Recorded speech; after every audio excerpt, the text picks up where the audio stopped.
It's your guy Lukey, and we got Dakota on a sabbatical, so we got the next best thing. Well, actually, maybe even a better thing.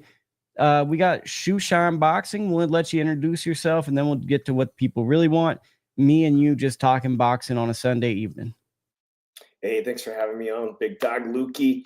Dave in the 702, a Bay Area native, and I live here in Las Vegas now. And it was always my dream to cover the sport here in the fight capital of the world. So if you want to check out my channel, I'm at Shoe Shine Boxing right here, and I do a podcast every Monday. Thanks for having me, Lukey.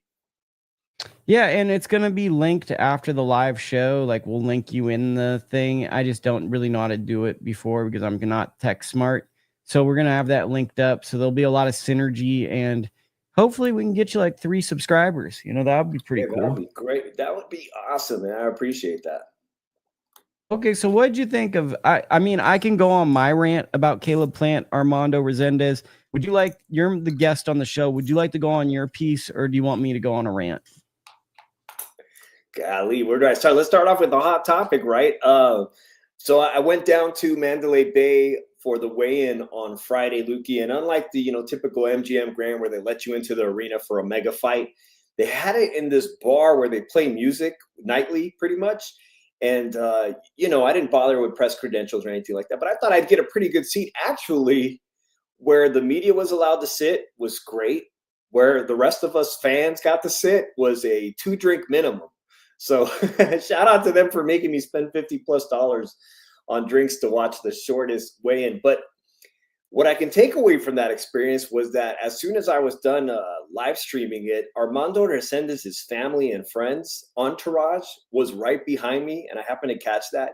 He rolled deep, like 50 to 100 family members. It was a massive entourage. The only entourage I can remember as of recent would have been Golden Boy's contender at 135 pounds, the one that was going to fight Shakur Stevenson. Well, his name escapes me right now. Floyd Schofield. No, not that one. The Mexican one.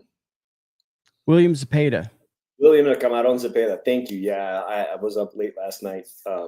That's the only people I can remember with such a large entourage. And then you get to the actual event, and I was shocked at Si Se Puede, ringing through the stadium at around round 3-4. You could really hear the Si Se Puede and a large Mexican audience plus his audience. And where do we start, man? Caleb Plant is on the back 9 of his career, and you saw the beginning of that with the Trevor McCumbee fight in the early rounds, how much ring rust he had. And you would think facing somebody who's not even a genuine, legitimate super middleweight in Armando Resendiz, someone whose best performance career-wise had been in a shocking upset against a former champion in Jarrett Hurd at 154, you would think he would have had an easy time, right?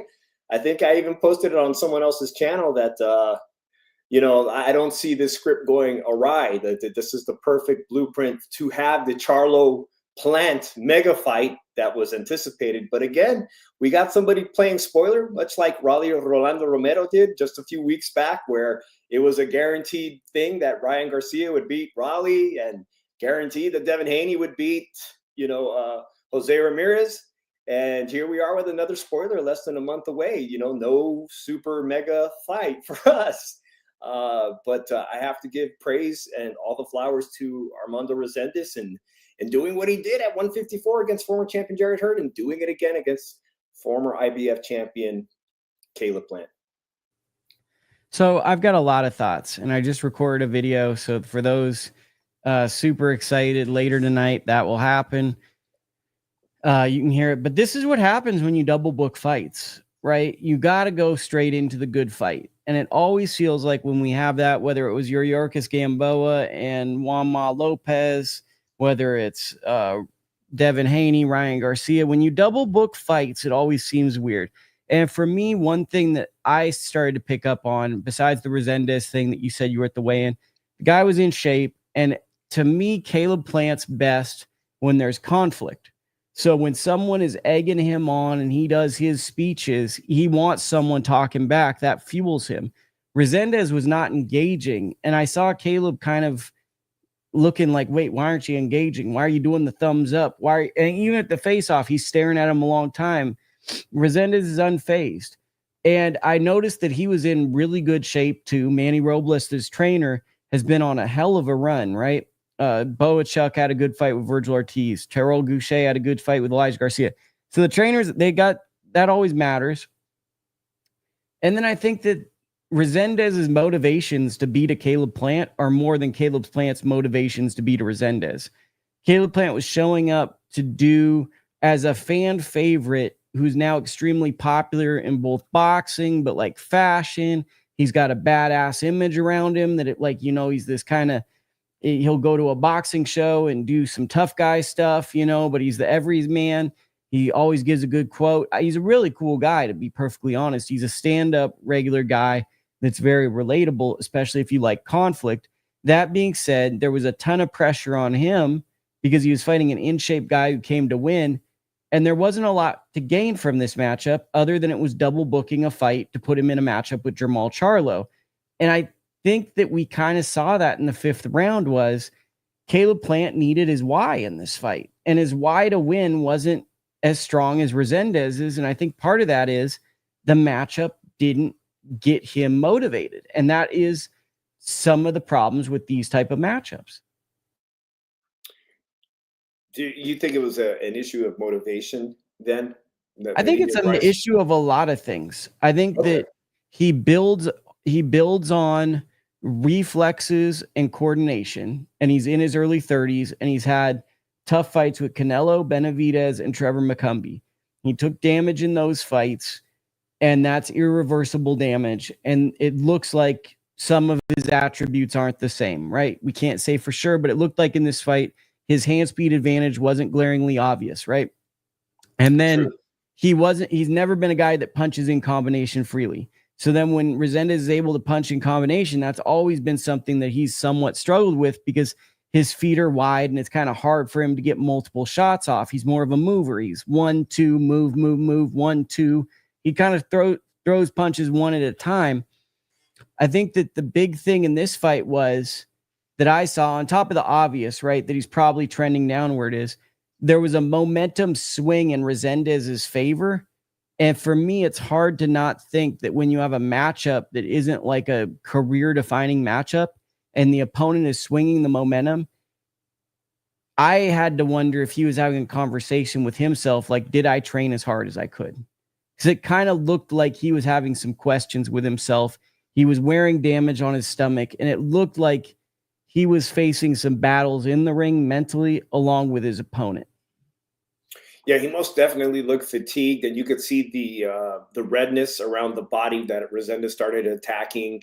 You could see the excessive clinching from Plant trying to catch a break beginning in those middle rounds. And I have to agree with you, Lukey. He didn't seem to make any of those crucial adjustments that he's been able to make in the past. He made them against McCumbee to pull away with a pretty solid victory there, but I just didn't see it here. And ironically, his 3 losses now come against Mexican or Mexican-American opponents. It seems like he has a issue with that type of pressure.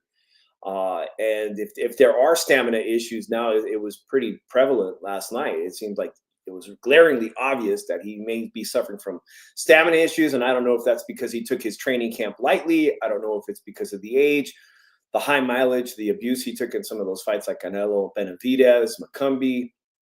And he's having a baby, I believe, another baby. All these culminating things.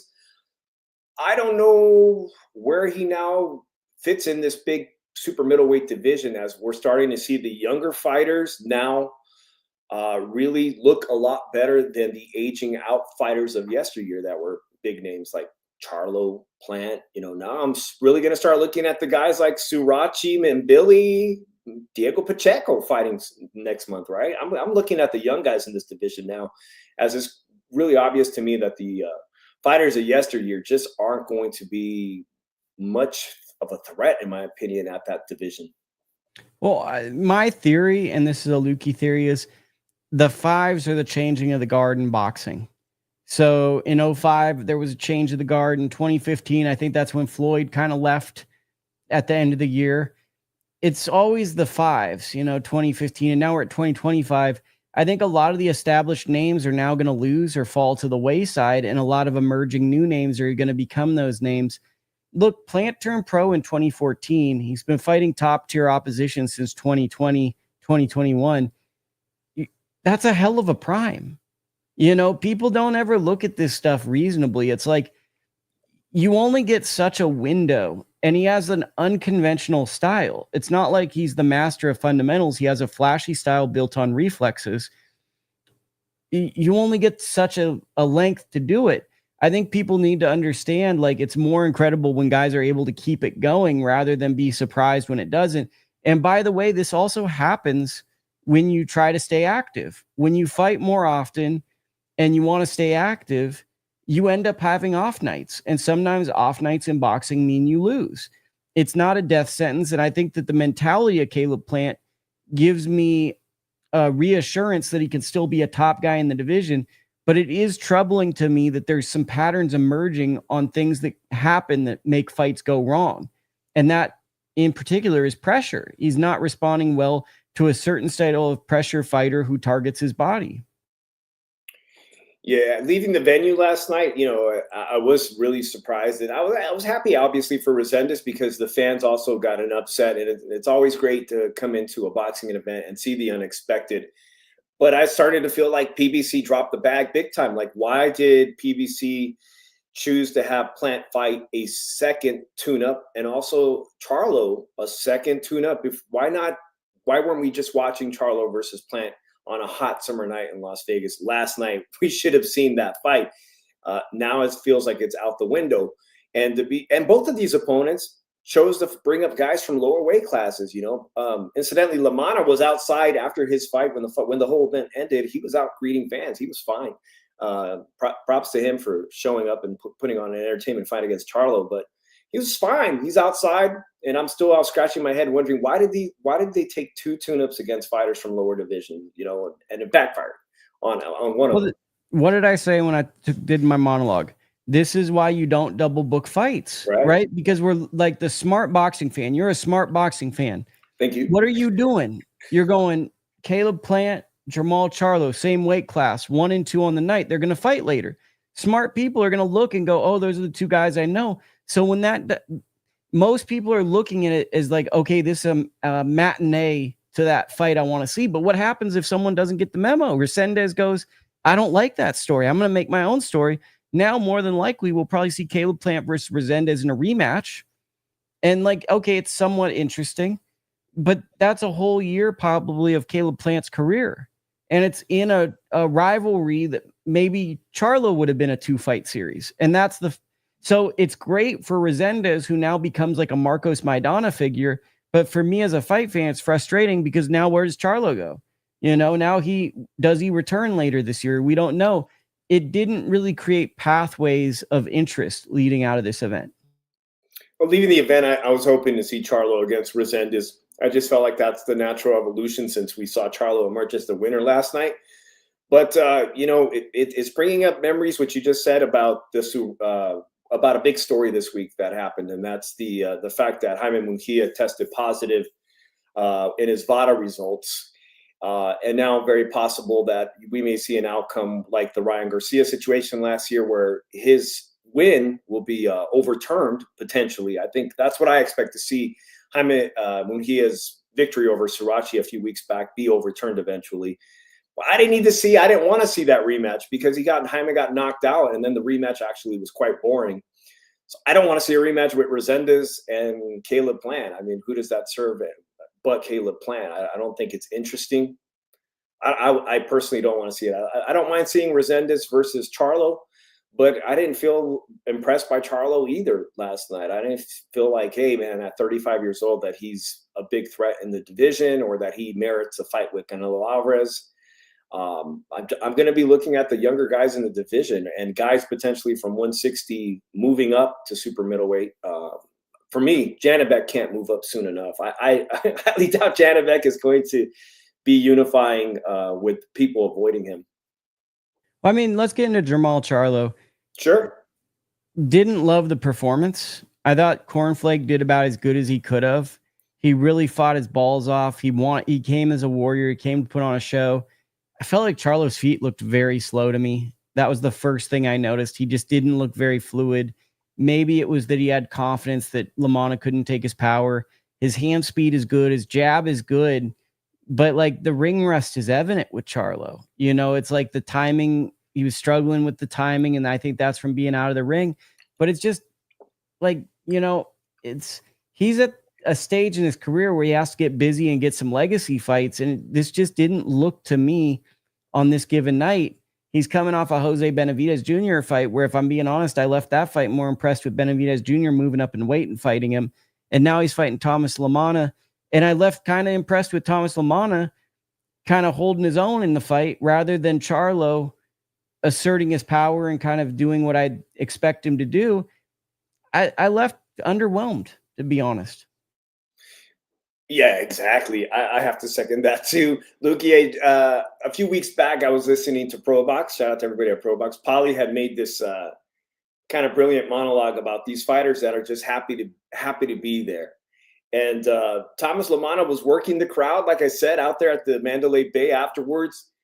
Tons of fans wanting to take pictures with him and congratulating him on a performance filled with a lot of heart, you know, and he was eating it up. I mean, that's a good way to say that guy was happy to be there, but he fought. I mean, he fought with the intent to try to win that fight. So he's not exactly the mold Paulie's talking about fighters. Well, I think I'd like to add to that about Cornflake, because that is my guy.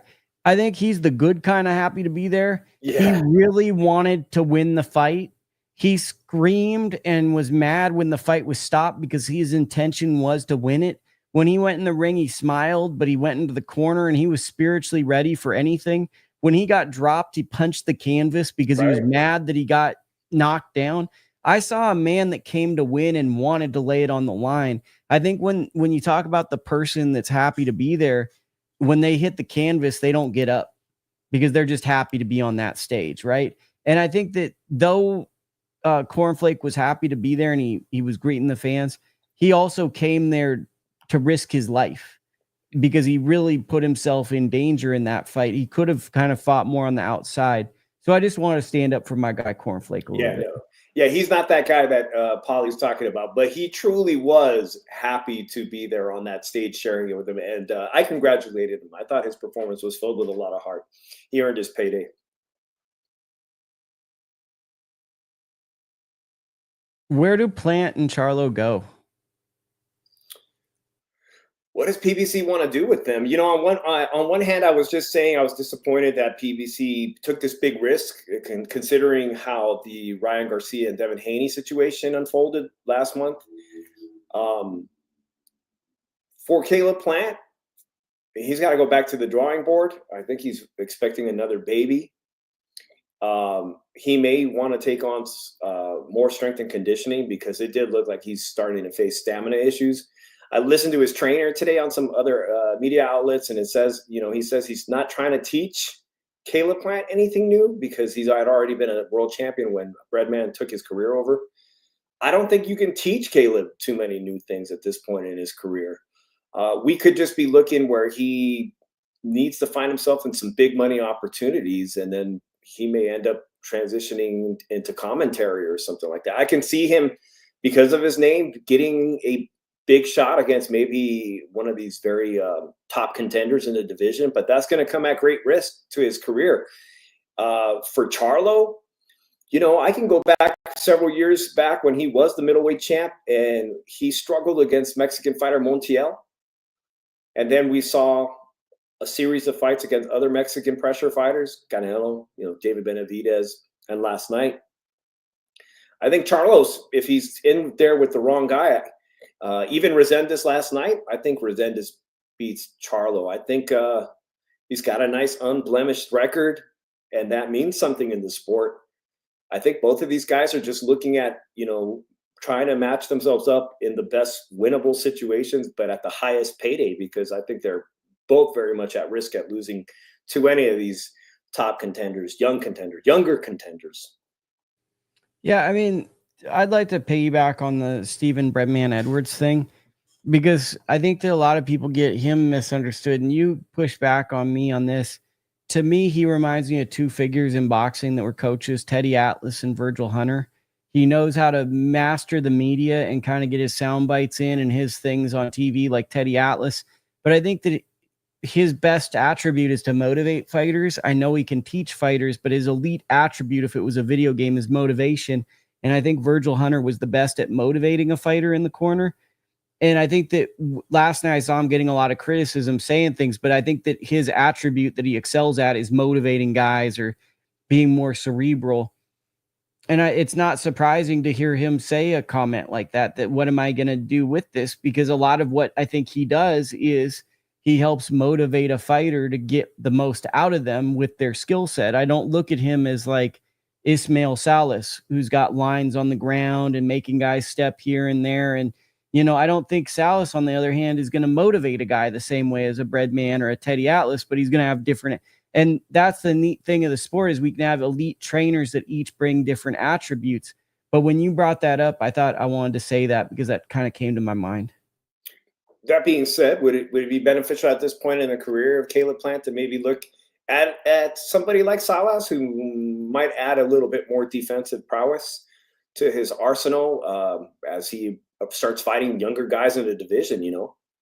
I only want to see Caleb with two coaches at this point, either with Breadman or with his original coach, Justin Gamber. I don't want to see him in the mix with another coach.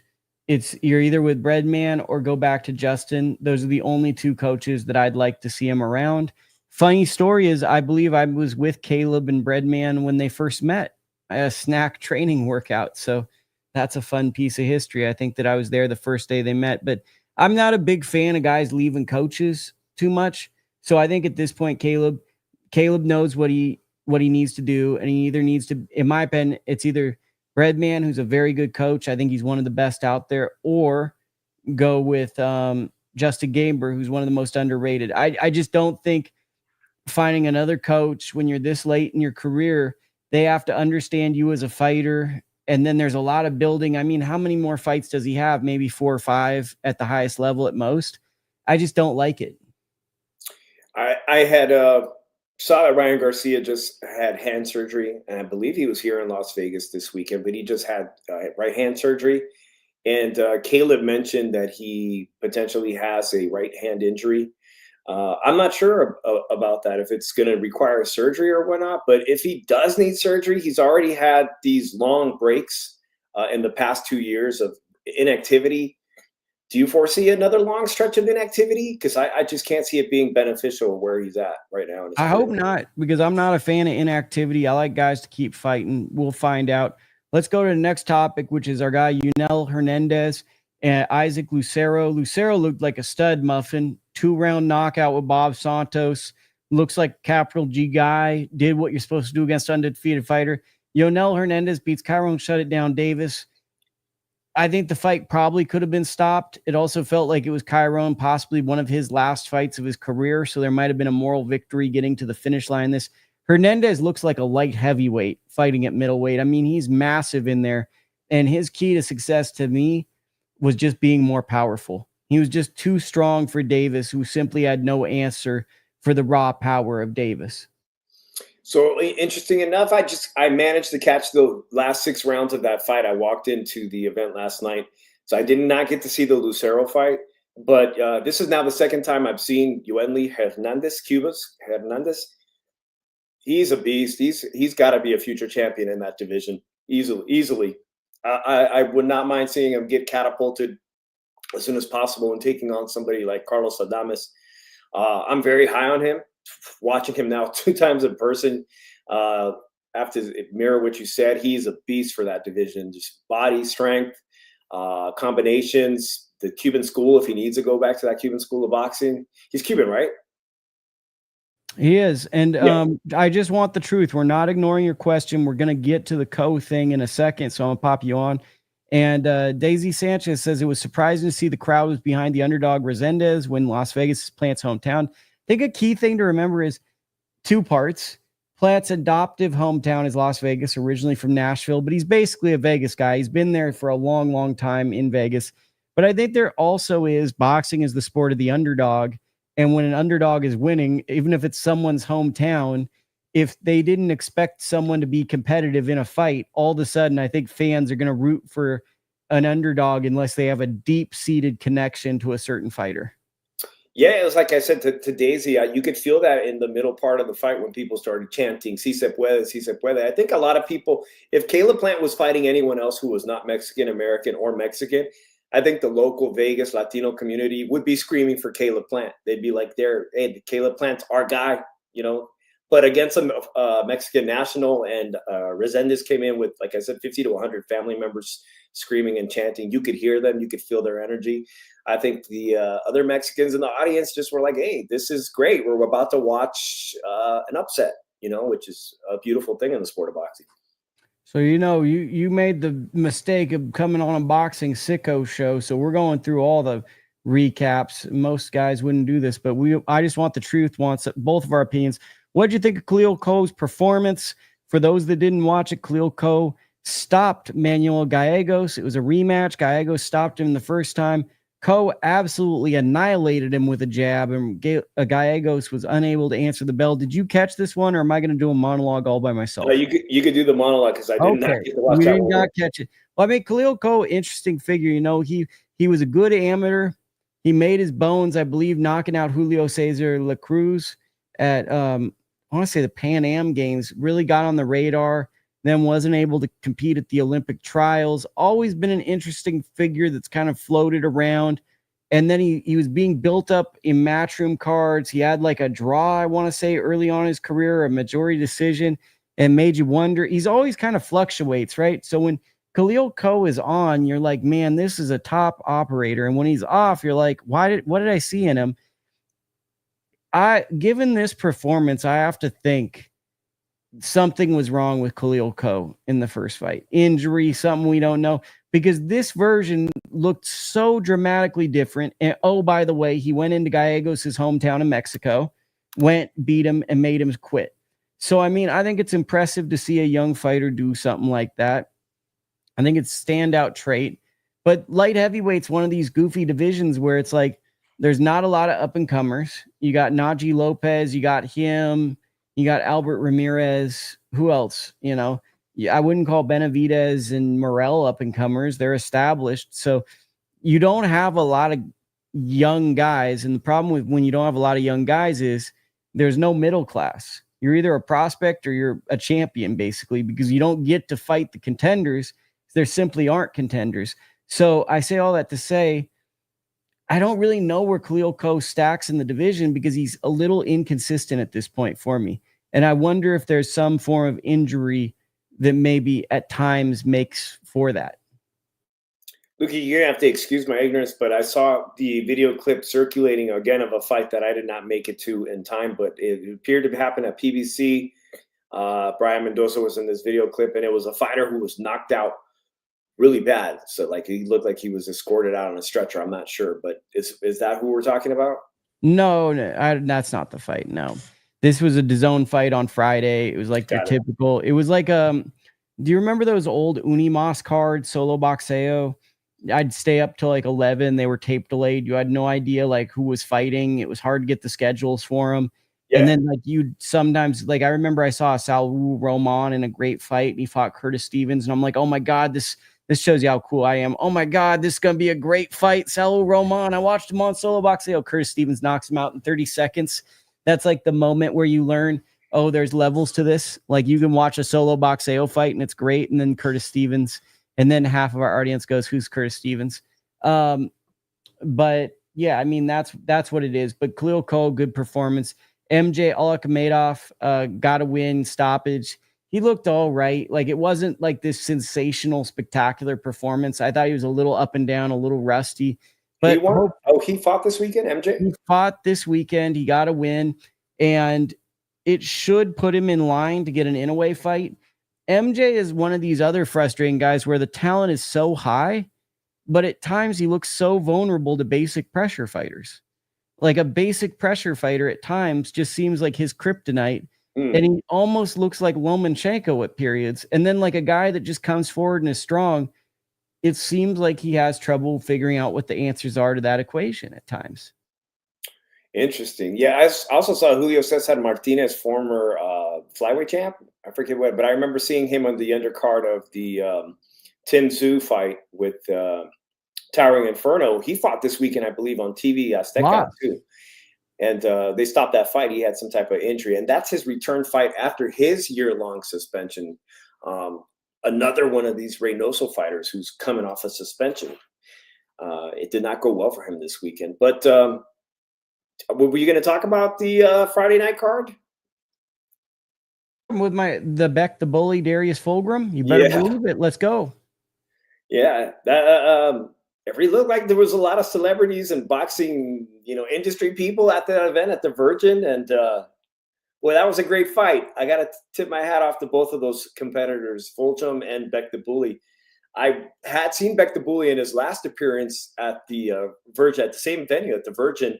And in that fight, his very last performance, I got to admit to you, I was rather bored in that fight. And immediately after that fight, we head to the bar, and his opponent, who I forget the name of the opponent, but wanted to give a shout out to my friend Fonzie619, who brought me this Canelo Alvarez hat right from Canelo Alvarez's brother's taqueria. They sell all the merch.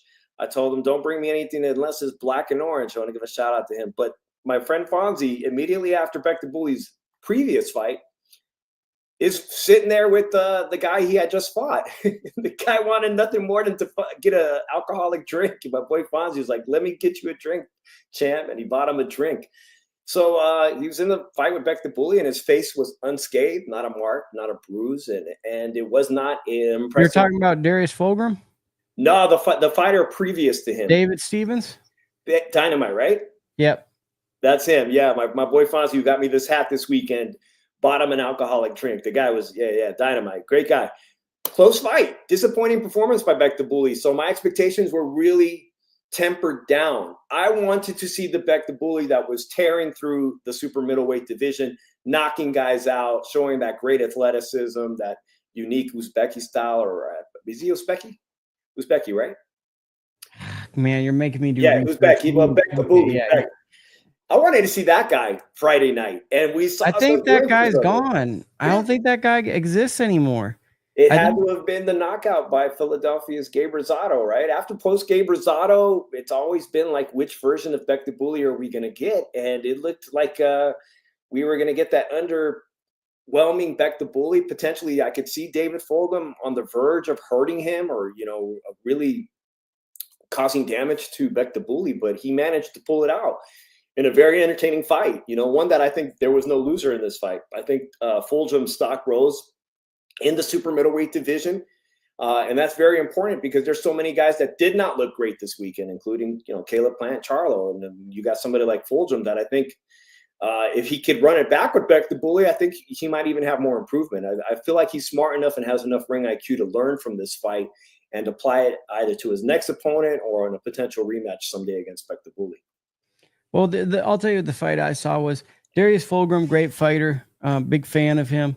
I thought Darius won more minutes of the round each round, but Bek just stole those last 30, 40 seconds. He landed the flashier, eye-catching shots, and he kind of won the fight through kind of consequential blows landing at opportune times, where I think he used his amateur experience and his little bit deeper professional experience. But I see Bek the Bully now as a guy who sits on the outside, looks to land a shot jumping in, but I don't see him coming forward anymore. I think that guy that comes forward and is super aggressive, that guy's gone. Now he's more of a back foot fighter who at times will exchange with big shots, but he feels more to me like a guy that's going to box and then slip a power shot in, more than the guy that was like a Terminator-like fighter who was reckless looking for stoppages. Yeah. I really, I was impressed by Bek the Bully biting down. And, he obviously had some serious adversity in this fight. His nose looked like it was broken midway through the fight and was dealing with all that blood. Caleb Plant didn't do well, gasping for air midway through the fight, but Bek the Bully ends up pulling out this victory. Bruised up, taking punches, taller fighter. He showed that he can get through that adversity. And now I'm curious what they're going to do here with his career. Like, I would not mind seeing somebody like Bek the Bully against Christian and Billy. Styles make fights, and I'm trying to think who in the division would make an exhilarating fight. But, I mean, I'd like to see Bek the Bully against any of these top five guys, Edgar Berlanga, who's still young, Pacheco, he seemed to do all right with tall fighters. He can do all right. Or I would, like I said, Christian and Billy would be a fantastic fight with Bek the Bully. What was your feeling being there live? Like, what was your initial impression of how the fight was going when the final bell rang? Felt like to me, once Darius got knocked down, that sealed the victory for Bek. Like, that was kind of a seal on it. But what was your feeling leading up into that 12th round of who had the edge? Oh, well, I'm going to be honest with you, Lukey. I actually caught this one at home, so I wasn't down there in person on Friday night for that one. But just going into the 12th round, I felt like, honestly, I felt like it was up for grabs. The fight was up for grabs. Because of that, there was a point deduction. Bek the Bully. So I thought Bek the Bully, both me and my wife were looking at that fight saying he needs to knock him down. I mean, this fight is pretty close. I felt like it really was going into a draw. Then Bek the Bully pulling out that 12th round. I can see that, 7 rounds to 5 plus the knockdown. But I felt like Fulghum was still in it and dangerous. And anybody could have grabbed that fight at the 12th round. Did Eric Priest or Joshua Edwards grab your attention? Yeah, Eric Priest I've been watching Eric Priest closely as he comes up from prospect to contender. And over the very experienced Arias, Luis Cuba Aries of Rock Aries. Nation fan, one of the best trash talkers in the game. He gave one of the best press conferences. You probably don't remember it. When he fought Daniel Jacobs, he did "Down goes Jacobs." He's not going to get up, Jim. Have you ever seen that? No, I haven't seen that clip. You need to see that. He did the press conference. He goes, "Down goes Jacobs. I don't think he's going to get up, Jim. I don't think he's going to get up." And that was how he started his press conference with Danny Jacobs. It's a legendary clip. So he has some big names on his resume. Yeah, very durable guy. I know that he personally had just went over to fight somebody in India and came away with a big victory. I mean, I like the guy. I like guys that are like that, the solid working man boxers, journeyman of, reliable journeyman that's always going to give it all in the ring and has faced the toughest opponents, which is why this was a very good win for Eric Priest. I think he finally put himself in the conversation as somebody who is serious at middleweight division, and middleweight division being kind of thin on really quality guys. He's putting himself up there, and every single performance I've seen Eric Priest in, he's improved. And I think on this particular night, he showed vast improvement from his last one, and he's ready. I mean, like Golden Boy was wondering about Floyd Schofield, these kind of guys like Eric Priest, he's ready for the next level. He's ready to show you the next level. 2 big wins for Priest, back to back. Tyler Howard and now Luis Aries. Those are fringe contenders, and those I'd like to, in a perfect world, I'd like to see him fight twice. But if he could fight even one more time at this level, probably wouldn't win prospect of the year. But to me, he's in the conversation. Very well, yeah, very well, yeah. Definitely, I appreciated that one. Also, that heavyweight fight, Pacheco, Federico. From South Central LA, he's catching my interest as well. Very interesting. Diego's brother. Yeah, Diego's brother.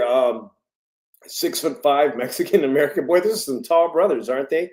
Anytime there's a Mexican American heavyweight, I'm going to keep my eye on him. It'll be interesting to see what he beat an former NFL guy. The guy was on an NFL roster, so a big athlete, and he was able to beat a big, strong guy. I mean that says something. So the 2 others, I'd say, if you're a hardcore fanatic and like this show, Caden Griffiths seems like a guy that there's something there, the opener fighter. I think that there's something there that you should be watching for. I think he can at least be a contender. And someone that wasn't on television, but I keep telling people, possibly my front runner for prospect of the year is Grant Flores. There is something special about Grant Flores. He feels like the next golden boy kind of star in the frame of Virgil Ortiz, Ryan Garcia, even Floyd Schofield. Grant Flores seems like that next level talent. He wasn't on television for this fight, but just keep your eyes on him because I think that he's really a special fighter. What's Grant Flores' nickname? I don't even know if he has one. Is this Grant Flores that used to fight on Thompson Boxing? No, this is, let me see, Grant Flores. I don't think he was able to get into Thompson Boxing. Let's see. Okay. Nope, all of his fights have been in India. Gucci Manny is his relative. Okay. But yeah. They got the boxing in the family. Then that's the Flores I'm thinking about. Probably, yeah, Gucci Manny, but Grand Floor is something else. One other bout before we get into like giving like really mediocre breakdowns of the fights this week is a sneaky, really enjoyable fight was Eduardo Nunez winning the IBF junior lightweight title. Banger of a fight. Shout out my guy Rikishi. Guess he was injured for the fight, fought like a warrior. The fight was really, really fun, really, really competitive. Didn't deserve to be on a Wednesday night at 2 a.m. on the West Coast because that basically means no one watched it except for the sickos, the degenerates. But man, Eduardo Nunez might be a guy in this division. Oh, he definitely is, Lukey. I did not wake up to watch it 3 a.m. in the morning. I did watch it first thing when I woke up.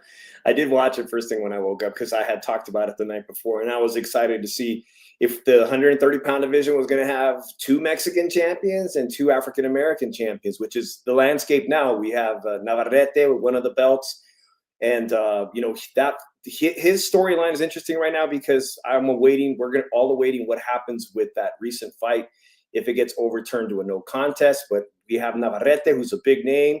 We have him now, Edward Sugar Nunez, and we have 2 African-American fighters. And boy, I really think that this division could see an undisputed champion at some point.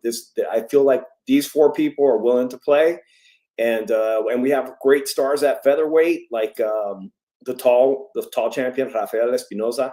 I mean, he can move up to 130 at any minute and make noise. And there's so many other players like Raymond Ford and whatnot. So a very exciting division and a big win. And Lukey, I just wanted to remind everybody to keep the Japanese fighter who was the co-main. Yeah. No, actually, I apologize.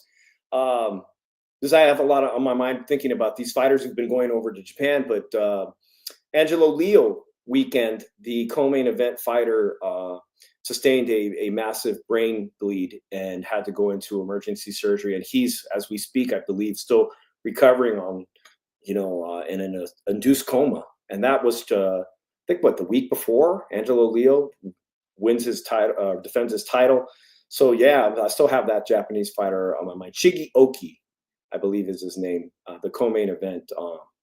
Keep him in your prayers, guys. It just reminds you every time you watch boxing that these fighters put it all on the line and risk their lives for our enjoyment.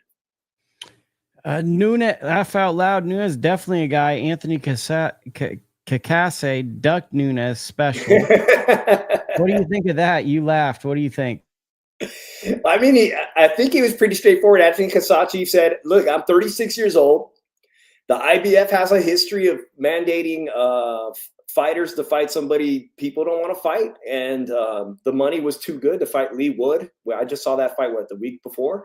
And he purposely relinquished his title in an effort to make a higher payday against Lee Wood, who he beat. It was a good win. But I'd rather be champion. But that's just me. I'd rather, be champion. At least he was straightforward about it. Like, you can't fault a guy who's straightforward. Also, Manke Crazy said Nunez versus Raymond Ford is interesting. No defense versus all defense. Who do you favor in that one? I think that's going to be a great fight. I don't have an opinion on that way. Raymond Ford looks great at 130.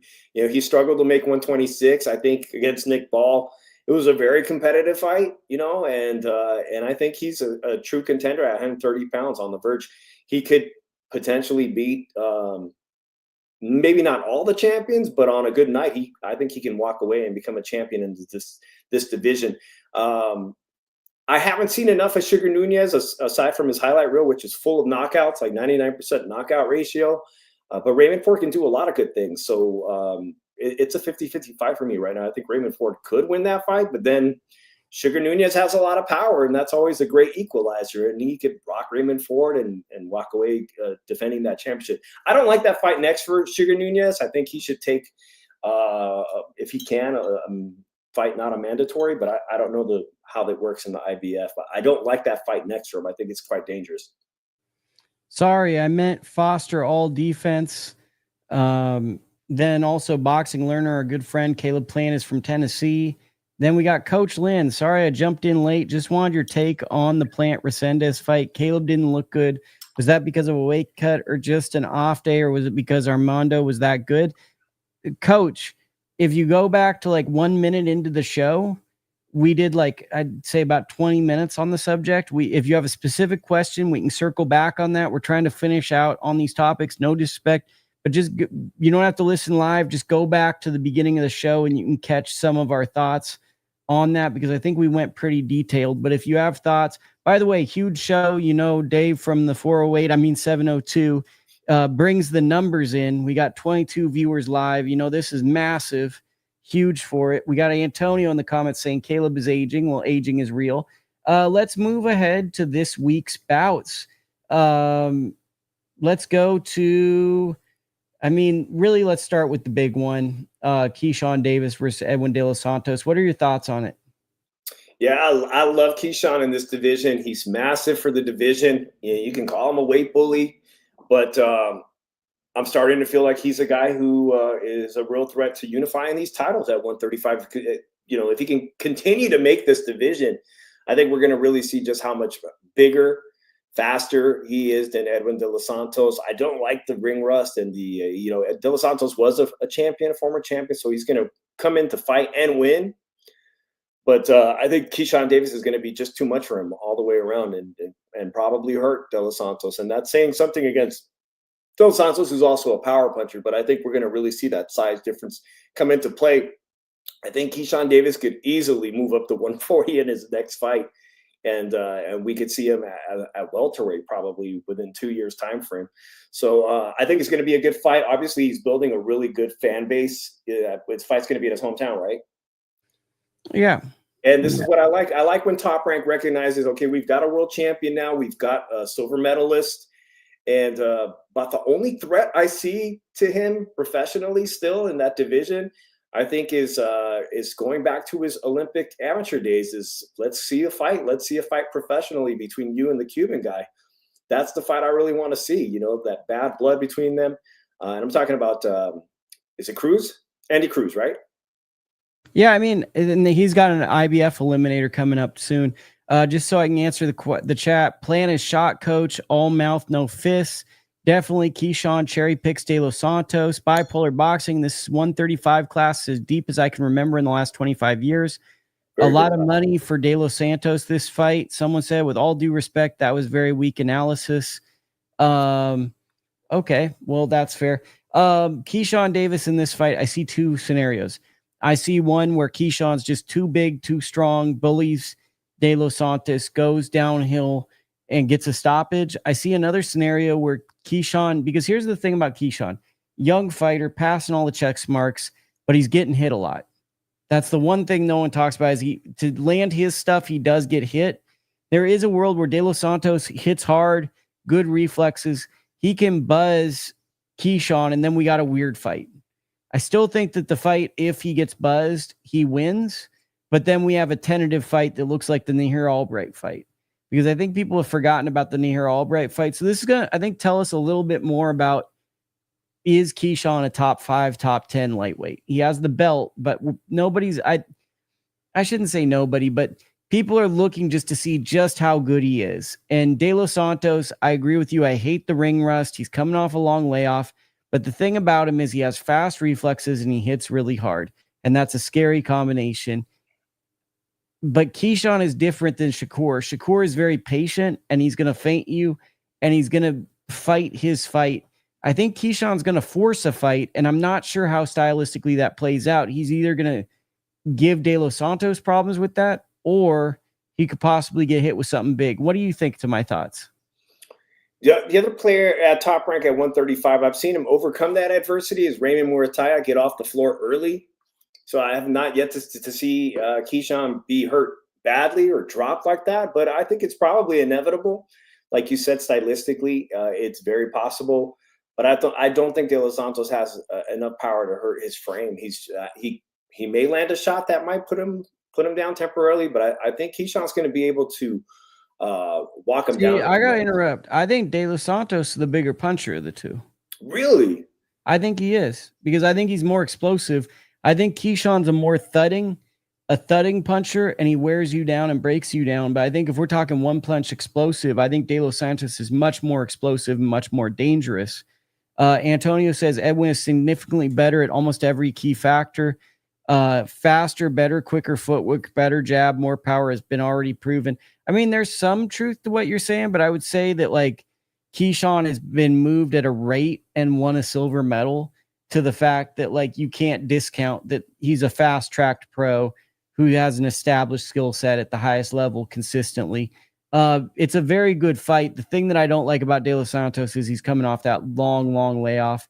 De Los Santos destroyed El Rayo. He's got big pop. Team Top Rank sees something. De Los Santos is a voluntary. Part of me also thinks that this is a comparison fight between Keyshawn and Shakur, to be perfectly honest.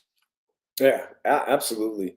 And likewise, I think it's very possible that we should be seeing a showdown between Raymond Murodjon and while he's at the division, and Keyshawn Davis. I think that's the fight I'd like to see afterwards.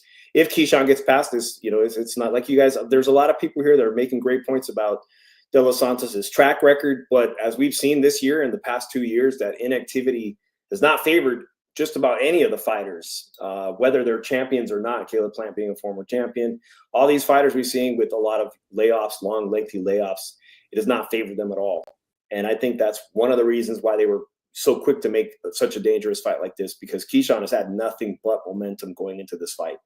I think the big thing for Keyshawn is he's got to figure out how to deal with the feints and the explosion and the traps of De Los Santos, because he's going to try to feint you and walk you into really big punches. At times he might, like De Los Santos to me is most dangerous when he puts himself on the ropes at times. That's where he looks to land big. Keyshawn has to be very smart early and then kind of assert himself later. I'd be very impressed if Keyshawn takes over this fight with power. I think people are just discounting De Los Santos because he's just not active. He's out of sight, out of mind. The Shakur Stevenson fight was an impressive fight on both parties because, lost the background.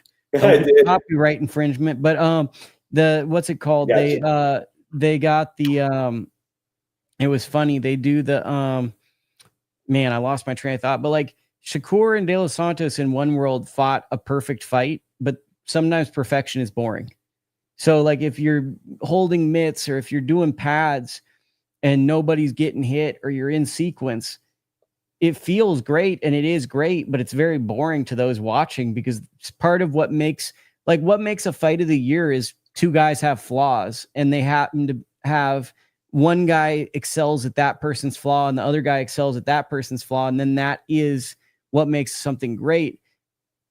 There is a little bit, I think, of that fight and kind of the narrative around that fight that has hurt De Los Santos going into this fight.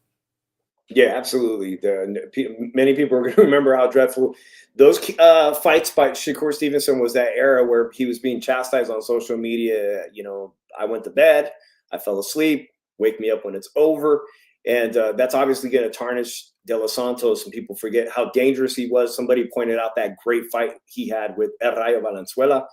Will we see that version again, or are we going to see the person whose performance was very muted by an incredibly defensive master like Shakur Stevenson? And I feel like Keyshawn Davis, he can switch it up if he needs to get defensive like that. If he finds himself in a little bit of trouble, he can fall back on some of his defensive prowess. But what I like consistently about Keyshawn is he has that killer instinct. And when he feels that things are working for him, he keeps applying more steady pressure. If the knockout presents itself, he starts to go for it. And that's what I like to see in a fighter, you know, that killer instinct. Reading off the comments, Keyshawn is not that much bigger than Rayo. Rayo might be a little bigger or equal. De Los Santos knows how to punch, ton of good fighter. How does De Los Santos compare to Mexican Keyshawn and Claggett fought? I don't know. Santos won't be able to win rounds and Davis isn't getting the KO. That's why Davis is an 8-1 favorite. That's a very good point. Bipolar boxing. That sounds probably like what's going to happen. Coach Lynn, no comparison between Rayo and Keyshawn, different fighters. Adam, he's not the only one. De Los Santos has 16 wins. Rayo has a granite chin, and Edwin left him concussed from the first knockdown. He was never the same. We're talking about a guy who was brutally beaten by a hard puncher like Russell and didn't have him on shaky legs. Very good points. Let's go to the co-feature. Abdullah Mason, Jeremiah Nakatila. What are your thoughts on this fight? Hey, Top Rank knows how to build contenders. They're great at making stars, and Abdullah Mason is so far, with the exception of that fight he had against the Mexican fighter, right, where he faced that serious adversity in round one. Didn't they exchange several knockdowns between each other? That's that Abdullah Mason we're talking about, right? Okay. Nakatila, great. This is going to be a great test. We're going to see Abdullah Mason separate himself from other people Top Rank has. Emiliano Vargas hasn't fought anybody as good as who Abdullah Mason is fighting, in my opinion, not to my knowledge yet. And this is going to be a good opportunity for Abdullah Mason to separate himself from other people on that Top Rank stable. It's going to be a great test, as I pointed out, one that I see him potentially knocking the guy out, honestly, in this one too. Another interesting fight, right? Because it's kind of like the Keyshawn fight. Everything favors Abdullah Mason, but he did get knocked down in a fight. And Nakatila has one elite attribute, which is power. He can punch really hard. When he fought Shakur Stevenson, Shakur was making visible faces, like showing that the punches hurt. Memory serves me right. I believe Nakatila also stopped Miguel Burchelt.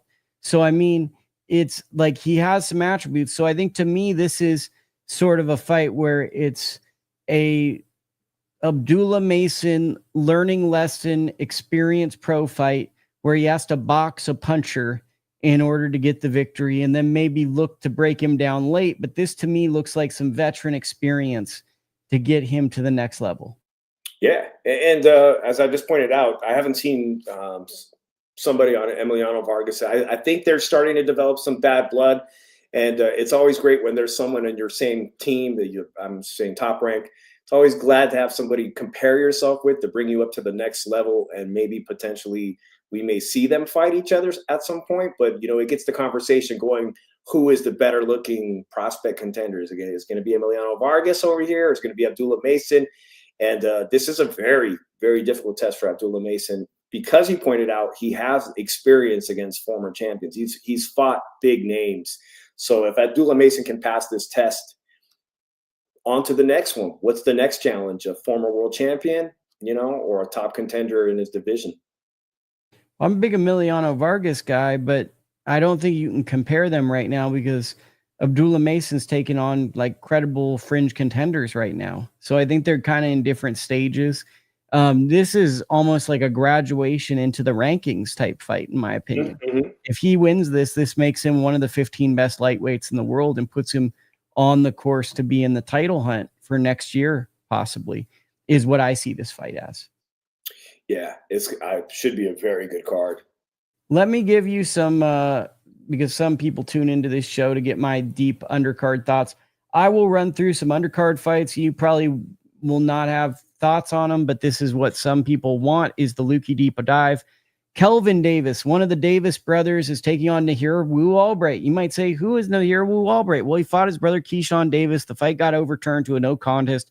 Keyshawn Davis had some form of marijuana test that made the fight a no contest. But Nahir Albright rocked Keyshawn Davis, who many think is the best of the three brothers. Kelvin has shown vulnerabilities at times. He also says he wants to be a top-ranked contender. To me, this is a 50-50 fight that will kind of define Kelvin Davis's career. It's a hometown fight on his brother's card. It's a very big step-up fight. Interesting fight to me. Another fight I'm looking for is Tiger Johnson against Janelson Boca Chica. Boca Chica at one point was on ShoBox being showcased as an up-and-comer. He lost a few fights. He had a competitive no contest with Brian Norman where he actually dropped Brian Norman. Tiger Johnson is one of the most talented guys in the division, but it doesn't seem like he's made an upward trajectory just yet. He moved to welterweight, and now he's establishing himself a bit more. This feels like a prove-it fight for Tiger Johnson, a 2020 Olympian who is in his fourth year as a pro, if memory serves me right. And it really feels like this year should be his year where he ascends towards title and contention. And also, my guy Troy Isley from that same class will be taking on Etienne Mikel William. That is an intriguing bout that I'm quite interested in as well, and I think people should pay attention to. Do any of those undercard bouts mean anything to you? The Boca Chica fight, Boca Chica has some pretty interesting sparring sessions against some big names. I think people underestimate the Puerto Rican fighter in Boca Chica. He's dangerous. He's very dangerous. Tiger Johnson is somebody to keep your keep on your watch list for sure. I think if it's a bad night for Tiger Johnson, we could see an upset here or a very, very, very difficult test for him. I've seen Boca Chica when he performs at his top level. You mentioned he dropped Brian Norman. That was a very difficult fight for him. But he's just a guy that gives a lot of people trouble at welterweight, especially if he gets going in rhythm early on in his early rounds. This is probably on this card. I think this is a really close to 50-50 fight where Tiger Johnson is going to be in for a hard day at the office. Man, okay, crazy. I'm not sure about the weight class. Bipolar Boxing, I'll be at the Hall of Fame fights this weekend. Are you going to do a preview for this, Lukey? I don't know much about the fighters. Bipolar Boxing, that is coming right now. We're doing the preview, so you're lucky. Brandon Moore, I'm not sure if you've seen Brandon Moore. He got stopped by Richard Torres. He was signed by Top Rank. He's kind of an unconventional, maybe like a basketball player turned pro boxer type guy. And he's taking on Stanley Wright, who just he didn't knock out. He knocked down Jeremiah Milton and then won a unanimous decision over him. That's the main event. Brandon Moore in his last fight had one of the worst heavyweight fights I've ever seen in February, where Skylar, the big dog Lacey, tackled him a bunch of times, and they actually fell through a table, which forced a disqualification on the undercard of Clarissa Shields versus Danielle Perkins. That is your main event. Yeah. The fight that I am really looking forward to on this fight is Franchon Cruz-Dezurn is taking on Citali Ortiz. I might have been naive in my prospects of Ortiz, but I remember watching her as an amateur in California. She's 5'3". She's kind of like a Pitbull Cruz of women's super middleweight. She's a small girl, but she punches hard. And I remember they used to call her like a female Golovkin because she hit so hard in the amateurs. She's taking on Franchon Cruz-Dezurn, an established pro. And I'm curious to see how she does fighting someone that's dramatically bigger, 5'7", 5'8". But she has a ton of power.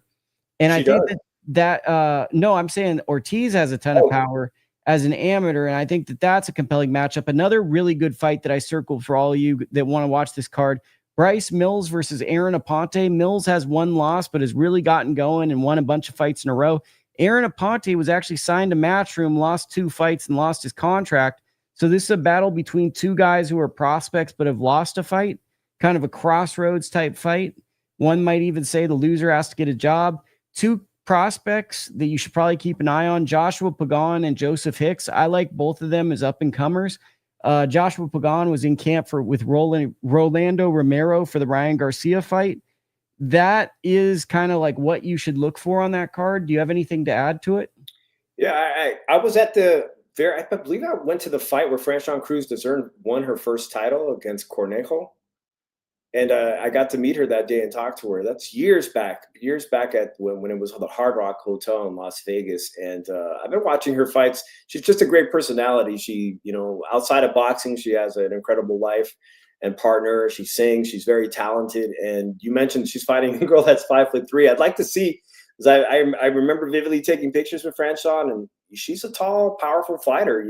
I'd like to see how a smaller 5'3" powerhouse, Mexican powerhouse does. They're going to be wide looping shots, and I think Franchon Cruz will have the skills to deal with that. But that should be aesthetically a very interesting fight. Could be a banger of a fight. And Bipolar Box says, love Bryce Mills. I've been to his last 5 fights or so. Very exciting style. Why don't you tell him Lukey's gave him a shout out or something, and go up and talk to him this week. I'm sure Bryce would mean it. I think that could be the banger of the week with Franchon. How about this for a fight that might go under the radar that's a banger? Justice Hooney versus Fabio Wardley. What are your thoughts on that fight? Oh, some UK action? action. Fabio Wardley is one of those heavyweight fighters from the UK that always is involved in some type of banger of a fight. So this is one of those daytime fights for us here on the West Coast. Yeah, I'll definitely be tuning into that. I favor Fabio Wardley's experience, but every fight he's in seems to be exciting. And I can always rely on watching UK heavyweight boxing for that. Well, I mean, Hooney, to me, from the Australians, they really believe this is a guy that could be a top guy. And Fabio Wardley, I've never really fully seen it. He's just kind of like a fun action fighter. Mm-hmm. So if Hooney's what the Australians believe he is, he should win this fight. But I think what it's going to do is it's going to create more of a middle class and heavyweight. The winner of this fight, I think, becomes a capital G guy at heavyweight. The loser becomes a guy that has to go into a hard fight and prove themselves to get back to the position they're in. I think it's a consequential fight that reminds me of like George Groves versus James DeGale. those type of fights that I think a lot of us really enjoyed growing up. I did, at least, where you match up two competitive fights and you just see who wins. Definitely a good era for boxing. So that's that fight. Let me see what else I have in my notes, because people just love for me just to talk boxing. We got the return of Josh Kelly this weekend on Friday. Not sure if that's on TV. And Most Valuable Promotions has a card on Saturday. I guess we should do this. ProBox TV is back on Saturday. Really, really strong card. The main event, maybe not the strongest fight of the card. Justin Paleto, lightweight, taking on Juan Carlos Burgos, so aging veteran. Paleto is coming off of his win over champion Rachmanov. But get this, Michael Angeletti versus the man from the 408, Eros Correa, in a bantamweight fight. And another guy who trains in the 408, Eric Bonet, taking on Emiliano Moreno in a welterweight matchup. Banger of a fight card. Once again, ProBox TV might steal the weekend with that type of lineup. 2 408 fighters. What gym are they working out of? 2 408 fighters. You got Eric Bonet training out of Relentless, and Eros Correa, I think, is in Las Vegas but based out of San Jose. Always great to see Bay Area. We got to link you up with those guys. We got to link you up. Oh, yeah, let's do it. Let's do it. And I saw that there was a Salinas, California fighter on the PBC card that I forgot his name. Cardona. Yeah. The young Italian. Did he win? Yeah, he won. Okay. Where's Man K Crazy said, where's the 408? That is San Jose, California. So if someone says the 408, that is the area code for San Jose. Yeah, and we mentioned Andy Vences. El Tiburon has a brand new gym in downtown Las Vegas. I believe it's called Stone after his former trainer, right? San Jose. Yeah, it's in San Jose area. Stone Boxing. That's a good one. And then, because you're probably like, what the freak are we doing? It's the marathon, because they gave us too many fight cards this week. You don't even know what you signed up for. We got 2 last ones to inform the fine people. We got the return of Junto Nakatani taking on Raisaki Nishidi. Said it terribly wrong. It's on Sunday, ESPN Plus. Probably no Americans that aren't related to these fighters will wake up to see it. But Nakatani is cruising up my pound for pound list. I think he's about, I don't know, steady 7 or 8 right now. And people have asked me, why is Nakatani on your list above Tank, who's not even on my list? Why is he there? Well, he consistently is fighting belt holders, guys that are considered the best, unification bouts. And it's not once. He's moving up in weight and challenging himself against proven champions, guys that have won belts. For me, that's what pound for pound fighters do consistently. So, and on top of that, he's acing the exam, getting knockouts, spectacular finishes. In many ways, I think Nakatani is impressing me more than Inoue on Inoue's come up, but he's coming up in the shadow of Inoue, so it's not as impressive because people had seen a Japanese fighter do what he's doing, and his name was Nao Inoue. So I think that he's also a little underrated because people just saw Inoue do the same exact thing and are taking for granted 2 special Japanese fighters. So Junto Nakatani's very inspiring story. What's so interesting about him to me is that he's sitting there at the king as a king at 118, and people in Japan really want to see Junto Nakatani versus Inoue. So much so that the idea of Bam Rodriguez, our local Chicano champion, pound for pound fighter, it's like the idea of him getting a fight with Nakatani at 118 is just out, like it's not even something that's remotely possible because so many people want to see Nakatani and Inoue fight, and it would be a mega fight of epic proportions in Japan. But then Nakatani could easily, if I think if he had the right publicist, he would be more of a household name in U.S. boxing because he trains right here in California with Rudy, right? Rudy Hernandez is. Yeah, he trains with Rudy. Got a good action style, and I'm going to go out on a limb. If he fights Inoue, I'm picking him to win. Yeah, I think he's just a new. I think that these are the matchups where the young guy typically beats the old guy in these type of matchups. It'd be such a super fight, and if they could just start promoting Nakatani more to American fan base, the way so many American fighters have been going to Japan and building up a fan base. We just saw Angelo Leo go over there, and I told you I saw Angelo working the Japanese crowd here in Las Vegas that were here to support Inoue.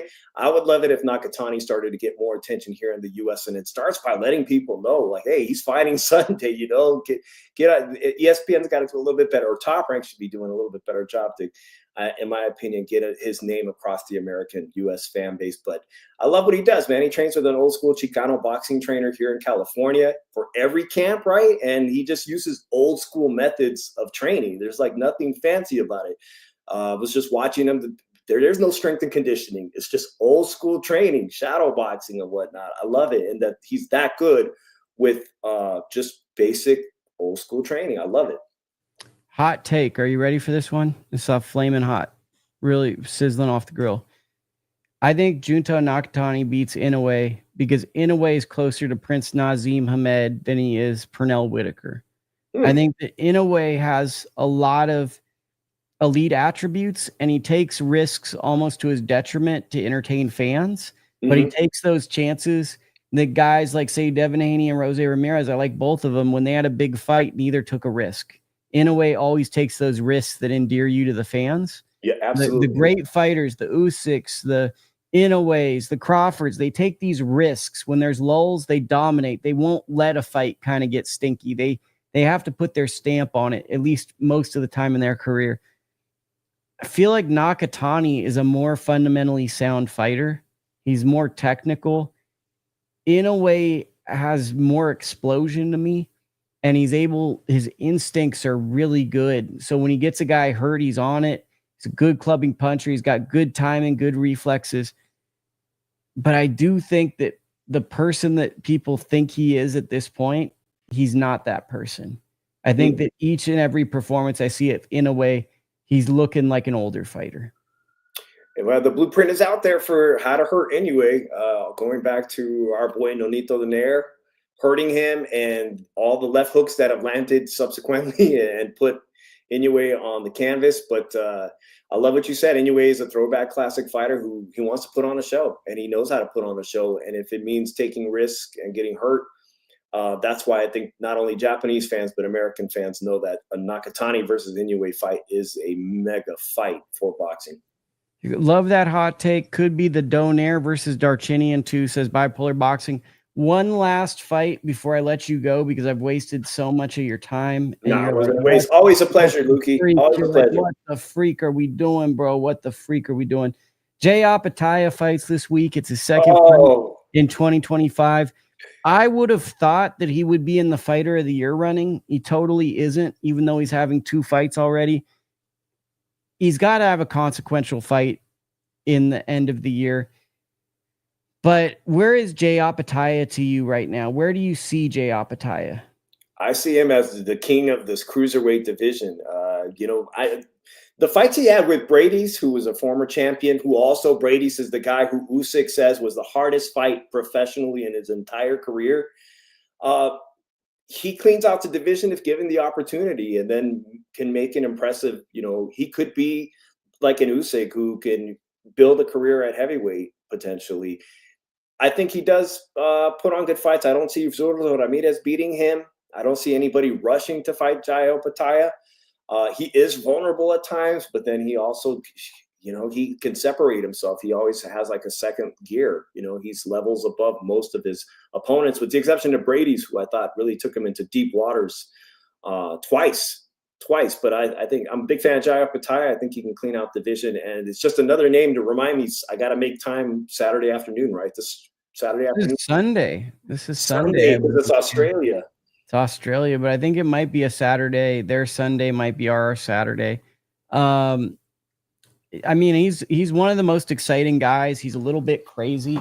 I just want to see him fight Gilberto Ramirez. I think people give me a lot of crap, but Zordo is my number 10 pound for pound guy. And I put Zordo at number 10, and people go, why is that? And I think just because he lost to Bivol and just because he's had issues with weight, I still think he's the 10th most talented boxer in the division. He's been a long rating belt holder, and he unified against a tough champion, Chris Ballum-Smith. And I favor him against Opetaia, but I want to see that fight. So yeah, it has to happen. It has to happen at cruiserweight before either of those. Zurdo looks like a guy who could also dabble at heavyweight toward the very end of his career. And I will say that the pit stop at light heavyweight against Bivol, it was It was a bad one. He could have just jumped from 168 to cruiserweight. It wasn't a good one, but then Dimitri Bivol has made everybody look silly. He's made everybody look bad. It's a great fight and one that I hope to see. I think the cruiserweight division, they've got to try to have an undisputed crown. Just like Usyk had an opportunity, I think these guys could get together. What could be holding it back is this possibility. We got a super fight in Los Angeles with Zurdo as the co-main and Jake Paul. And I don't like, we talked about it on my show. I don't like how serious the conversation is that Jake Paul could be in the running to fight Zurdo. If it's before a Jai Opetaia fight, sure, I guess a tune-up, stay busy fight. But I don't like how real that conversation is getting right now.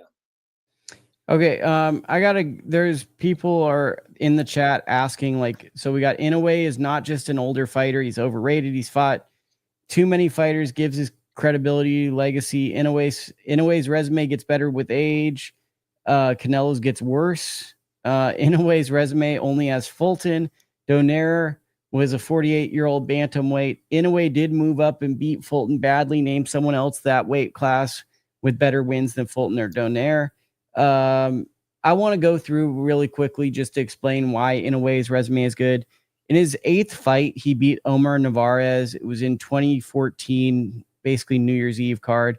And that was a massive win at the time. That was a huge win for boxing nerds because Narvaez was a reputable champion, and he had moved up from being a flyweight or a junior flyweight. He moved to junior bantamweight, skipped a division, and beats a credible name.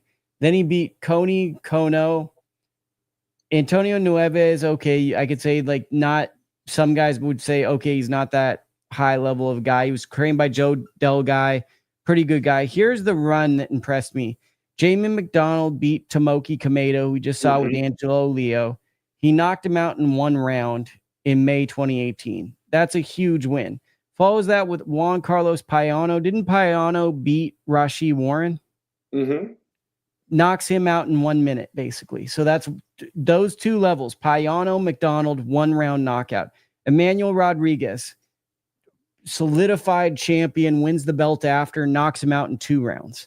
Nonito Donaire, unanimous decision. Maloney knocks him out in 7 rounds. Maloney won a belt after that. Nonito Donaire, Paul Butler, solid guy. Stephen Fulton, Marlon Tapoulis, who beat MJ Alkhamadoff. Luis Neri, who's also a very tough guy. And Ramon Cardenas is going to be a guy who probably goes on and does more things. I mean, if you say that's an overrated resume, there's a lot of boxers who aren't good. Our list of what is good becomes bad. He's looked great at every weight class as he steps up. There are some fighters who've made brief appearances. Like, there's fighters that have made careers out of taking the easy fights as they got every single weight class. Adrian Broner, to me, is one of those manufactured fighters who won, these titles at each weight class. That was probably the easiest fight to make at each weight class. It hasn't been like that for Inoue, in my opinion. And those smaller weight classes they've got a lot of tough guys at the smaller weight classes. Hands down, there's guys that can throw 100 pounds per round in each of those lighter weight divisions.